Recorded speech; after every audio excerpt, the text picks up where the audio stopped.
falling into that. Oh no. So do not you can hand tighten to save yourself some time, but make sure you go in with the Allen wrench, tighten that down so that your tool is secure, this is secure in here, and everything else. So now this is just basic machining. This is an adjustable cross feed, so we can swing this around, and I'll get into that in a minute.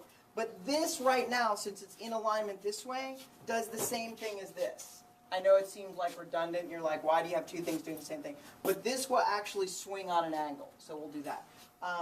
Now some people, I really like machining. Some people hate machining because it's like a grungy, dirty thing. So I'm like, oh, I haven't even done anything yet. And I'm like a dirt magnet though. It's like, I'm amazed I don't already have grease on my face, which I may already have, and that's why, I don't know.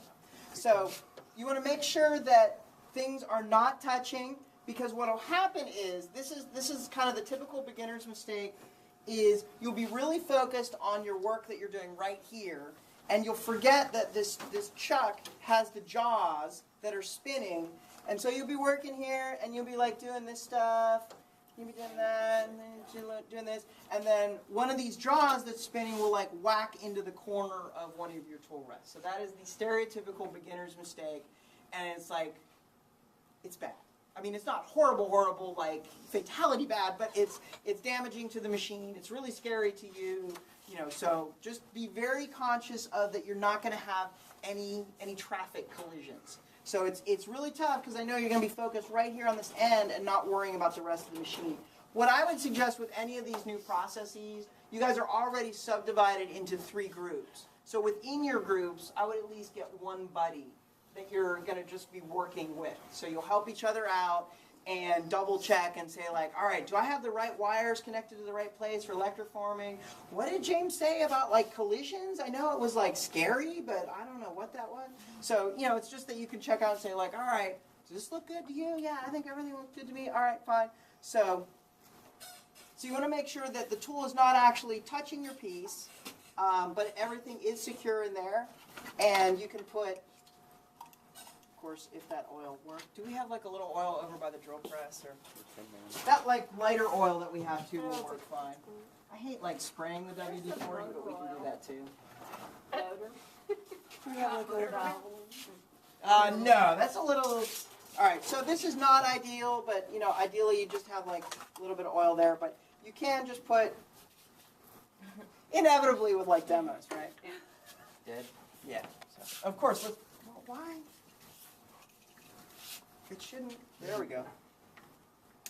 Ah, there we go. Okay, so, this is a little bit messier by spraying, but you can just put a little bit on there. We're ready? Which way am I going to throw this? Yay!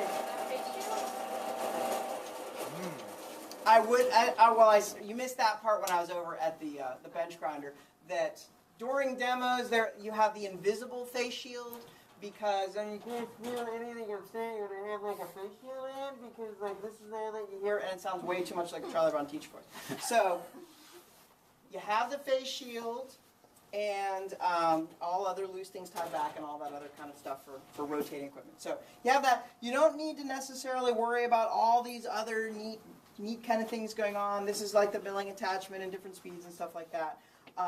The speed that we have it set at should be pretty much fine for what you guys need to deal with, so we don't need to worry about the speed of the machine. Now it says on there, always heed speed and feed. So there's 2 things that you have control over with machining: speed and feed. So speed is what rate this is rotating, and feed is how quickly you're feeding your tool into the material. So what I would say for your initial machine experience and everything is, don't mess with the speed. Just go real slow with your feed, and that's fine. Just FYI, like in the world and proper machining technique and things like that, the smaller your diameter of material, the faster you want things to go. Now, all of this applies to any machining process, and you may be thinking this big scary machine is machining, and that's how it's being called and everything else. Drilling holes is a machining process. Using a carving burr with a flex shaft is a machining process. So this is all that kind of subtractive carving. Those are all machining processes. So if you think about, like with drilling holes in material, it's better, the smaller your drill bit, the faster you want to go. It will actually cut better, as opposed to big honking drill bits. You want to really crank your speed way down. So it's just that generally for you guys, it's a more intuitive ratio between speed and feed. You just kind of learn these things. It's like, oh, if I'm like drilling a teeny little hole with my flex shaft, I really floor it so that the drill bit doesn't get hung up in there and I can drill that hole through there, as opposed to with the drill press, I'm drilling a bigger hole, I go a bit slower, and you may like even just automatically feed the drill bit slower through your material or something like that. So you guys kind of intuitively should already know this from those like bajillions of holes that you've drilled already in your previous metals experience. So it's the same kind of thing here, it's just a little bit reversed because the material you're cutting is rotating and the tool is not. So we have that on, this is secure, and then that 0 point, you just dial it in and it just grazes. So I'm not actually cutting, but it's just touching. So for general machining, you can just feed in to just trim there, and then you can feed across. And it'll just start removing material. And I'm just kind of dialing back. And you'll figure out which way does what. So, turning away from you moves it that way. Turning towards you moves this way. And you'll just like with the Etch-a-Sketch, you'll sort of very quickly, intuitively remember that. So there's no point like writing that down. Same with the cross feed here. Going counterclockwise moves it towards you. Going clockwise moves it towards the work. Since the material is rotating this way, just like with polishing, you are always going to have the cutting tool in front of the material. So you're never going to be coming back. That's where you get into reversing the machine and all this other kind of stuff. So you can, but that gets into more advanced machining that you don't want to necessarily get it right into. But just for right now, you're going to be cutting with the tool in front of it and having it go forward and coming down onto your tool. So that was just removing a little bit of material. And that's just basically just kind of reducing the diameter. Now, one thing that people forget is as you're cutting material, you're removing twice as much.